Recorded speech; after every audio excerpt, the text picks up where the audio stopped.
Are you pregnant or planning to become pregnant? We're gonna review the movie What to Expect When You're Expecting today, because sometimes Hollywood does not portray labor and birth the way that it actually happens. My name is Lise Hart, and I'm a registered midwife in Cambridge, Ontario, Canada. Midwives provide fully autonomous care during your onset of pregnancy, forward throughout your labor, birth, and up to 6 weeks postpartum for you and your baby. So today we're going to be watching What to Expect When You're Expecting, and make sure to check out the other midwives in the clinic who have also reviewed other characters in the same movie. So before we start, I just wanted to say that no two pregnancies are alike, so we're going to be discussing this in a general framework of the movie, but if you have any specific health concerns, they should be discussed with your healthcare provider during your pregnancy. Wendy and I have a little announcement to make. We're pregnant. Oh my God. Isn't that great? So are we. What? Are you kidding? Yeah, it hell's bells. I guess it's congratulations to all of us. Nothing like upstaging someone's pregnancy announcement. I had no idea that you guys were even trying. No. We weren't. No, look, son. There's no blanks in this pistol. Boom! Oh, God. It is a miracle, isn't it? I mean, I thought I'd have to give it my Pilates, you know, and my running, and tennis, and my strip aerobics. Sure. Oh, and kickboxing, just all my activities. During the first trimester, if you feel like you have the energy levels to continue doing your normal activities, there's generally nothing wrong with that. The activities that she has spoken about, off the top of my head, are quite safe to continue during early pregnancy, but may have to be modified as you get more pregnant. Things like core exercises, anything that's high impact. Towards the latter part of your pregnancy, you're gonna wanna be more cautious about those.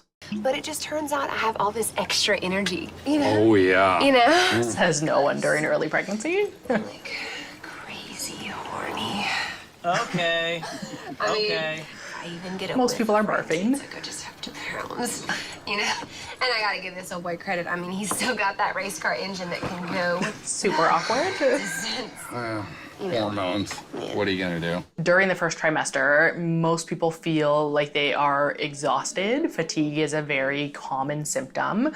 And for most people lasts like that full 3 months. So it would be very normal to feel like you had to take extra naps and like you didn't have the usual energy for your activities. So it's quite unusual that she seems to have all of this extra energy. Some people do notice a difference in their sex drive, whether it's increased or decreased, but often with that fatigue during early pregnancy, a decrease would be quite common as well. So. A girl. Yes. Ultrasounds are something that people fairly routinely access during pregnancies now, generally early on in that first trimester for dating to figure out an accurate due date, and then also usually another routine one mid-pregnancy around that 20-week point so that they can take a full scan of baby. They can potentially also tell you the fetal sex at this point if that's something that you want to know, but that's not necessary if you don't want to. Now I will see your baby and raise you one more. Whoa. Wow. Double baby. Twins. Oh my goodness. So great. Can you believe it? 2. 2 numero unos. So it looks like they're having twins. Midwives in Ontario can provide care for certain twin pregnancies, ones that are lower risk. There are different types of twins, and some of them are higher risk and do require a higher level of care than what we can generally provide. But we can also provide something called shared care, where we work alongside with a physician of your choice and can both provide care for you and baby. There are some types of twins that, unfortunately, because they're higher risk, should be fully transferred to an obstetrician. There's also no way that she would have had more energy in her first trimester if she was having twins. It would be the complete opposite. So Skylar, 7 months. How are you feeling with side effects? You know, because I know that at this point in the pregnancy, acne and bleeding gums, constipation, it's all The fact totally that she normal. can cross her Totally legs at this point My while last pregnant with sister was twins pregnant. is... She got herpes. No, that's, she didn't get, not from being pregnant. No, I feel so home, you know, and just feminine with all this life running through me. So most people at 7 months with twin pregnancies do not feel that great anymore. I mean, it's good for her that she does, and everybody is different, but most people are tired. They feel pretty much full term at that point. You know, they've got 2 babies who weigh at least a couple of pounds each. She is remarkably smaller. But yeah, I mean, it's beautiful. But I mean, what am I saying? You know exactly what this is like. Insane. All right, well, I just came to drop off that little invitation, and I'm gonna go to my Preggerlotties. Sounds preggerific. All right, one more time. Bring it in. Okay, I'll see y'all there. Yes, I will tell Gary. Okay, thank you. Yeah, wearing heels when you're 7 months pregnant with twins, most people are experiencing edema in their feet at that point. They're pretty swollen, they're sore, just all the extra weight that they're carrying, it would put a lot of stress on your feet. So it would be pretty unusual to be able to wear heels at that point or to want to. Son of a bitch! Jules, we're live.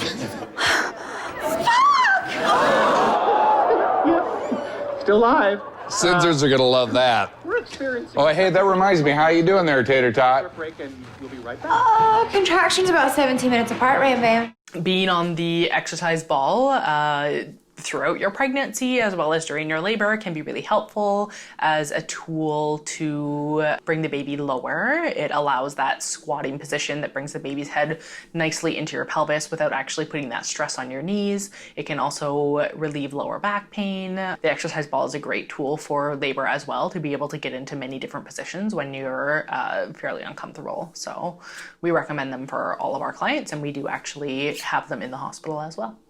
Because we can leave anytime. I'm just trying to catch the part with Gary, but I can always record it. Oh, no, baby, it's fine. I can wait. Okay. Please then. do not leave when your contractions are 17 minutes apart. If you go to the hospital in a general pregnancy, when your contractions are 17 minutes apart, you will be there for a lifetime. So if you don't want to sit in the hospital for the next 3 days, I would recommend potentially waiting it a little bit longer, as long as you're coping okay. So as a general standard that we talk to our clients about for what active labor looks like, usually I tell clients that their contractions are going to be in a pattern, and that they're going to be frequent and fairly close together. Usually when you're contracting about every 5 minutes, they're lasting about a minute long, and they've been like that for long enough that you no longer feel excited to be in labor. You can't talk through your contractions, you're not laughing at your partner's jokes anymore. That's all a good time to page your midwife. And then generally we would be offering an assessment at that point, and either we can come to your house for that initial assessment, even if you're planning a hospital birth, we can still do that initial assessment at home so that you're not disturbing your environment as much, or we can meet you in the hospital if you feel more comfortable with that. Now in her case, because she has twins, it kind of depends on her plan of care, but as a general rule of thumb, you would want to wait until contractions were a bit closer together than that. She does seem to be coping really well though. Oh, baby, watch that floor's wet. What the hell is that? We do have a new wing of our hospital, which includes our labor and delivery unit in Cambridge. So obviously it will vary depending on where you're having a baby. But if you're delivering in the Cambridge hospital, then you would call your midwife before you go in, and we would plan to meet you there to do that initial assessment. And you would go right in through the main entrance and right into the birthing area. Skylar Cooper. Another Cooper. We reserved the deluxe suite. And this is your father. Oh, he's my husband. Sorry. Only in the States do you have to reserve a deluxe suite for your birth. Was that a contraction? I barely even felt it. Sure was. What's your pain level on a scale of 1 to 10? Like a 0 to a 1, because I'm smiling and they're smiling. Oh, you're number 1, baby. So that's amazing if her pain level is a 0 to 1 when she's actually in active labor. They haven't confirmed that she's in active labor, so she could be very early, and maybe that's why she has basically no pain scale. But we have seen people who have come in and coped really well through their entire labor. So it's unusual, but it is not unheard of. Are you planning an epidural? I don't know. Oh, I guess we'll see how it goes. Whatever. If you have a 0 to 1 on your pain scale, you probably don't want or need an epidural. Epidurals are really great for being that complete block of pain relief, generally from chest down, if it's working well for you and if it's being put in correctly.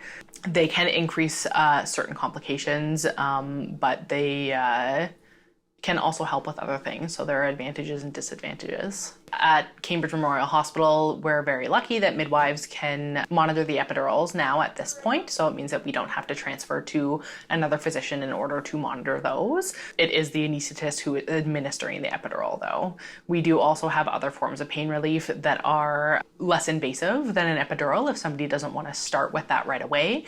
Including physiologic things like changing position and using water, sterile water injections, TENS machines, using counter pressure and other forms of massage, other pain medications like the nitrous oxide or the laughing gas, or narcotics as well. 9 centimeters. What is that in inches?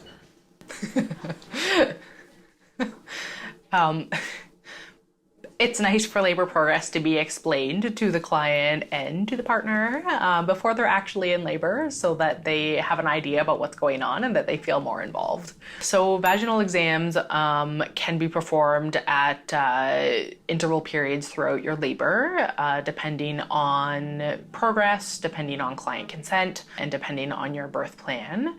Some care providers do them more routinely, and other care providers do it based on other things that are going on during your labor. So it's very dependent on what's happening with your personal labor as to when care providers would be offering or recommending vaginal exams.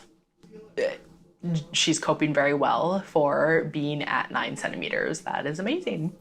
Okay, Skylar. You're doing great, Tater Tot. Just hang in there. Bear down and give it all you've got. Ready? That's disease.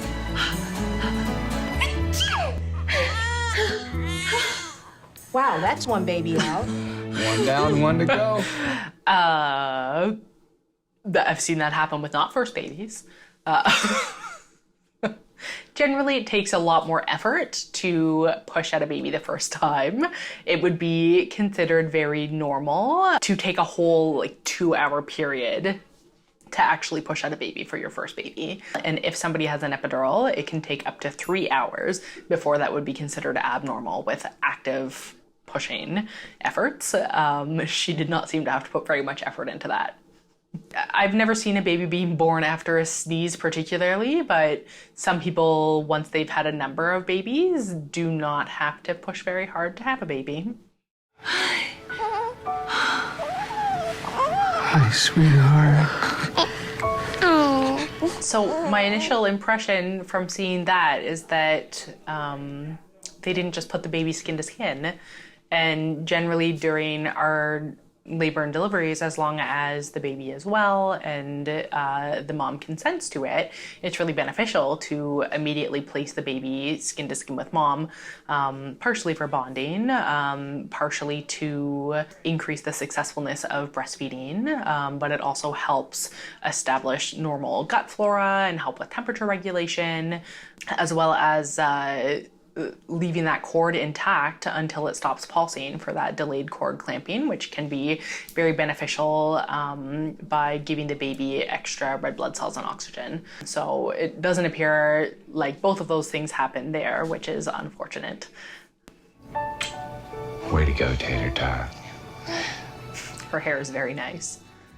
She looks very nicely put together for having just birthed twins. Most people do not look like that after, and we certainly don't expect them to look like that after.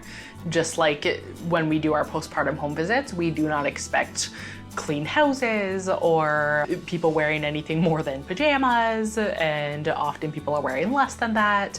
So that's it for this part of the story. Honestly, she had a much easier time than most people would have, so it was a little bit unrealistic for the storyline. But make sure to tune in to the other midwives at Cambridge Midwives who are reviewing the other stories within that movie as well. So I hope that you guys liked the video, and make sure to like and share with your pregnant or trying to get pregnant friends if you did. And again, if you have any questions or concerns about your particular pregnancy journey, please contact your healthcare provider with those questions and concerns. Thanks for watching.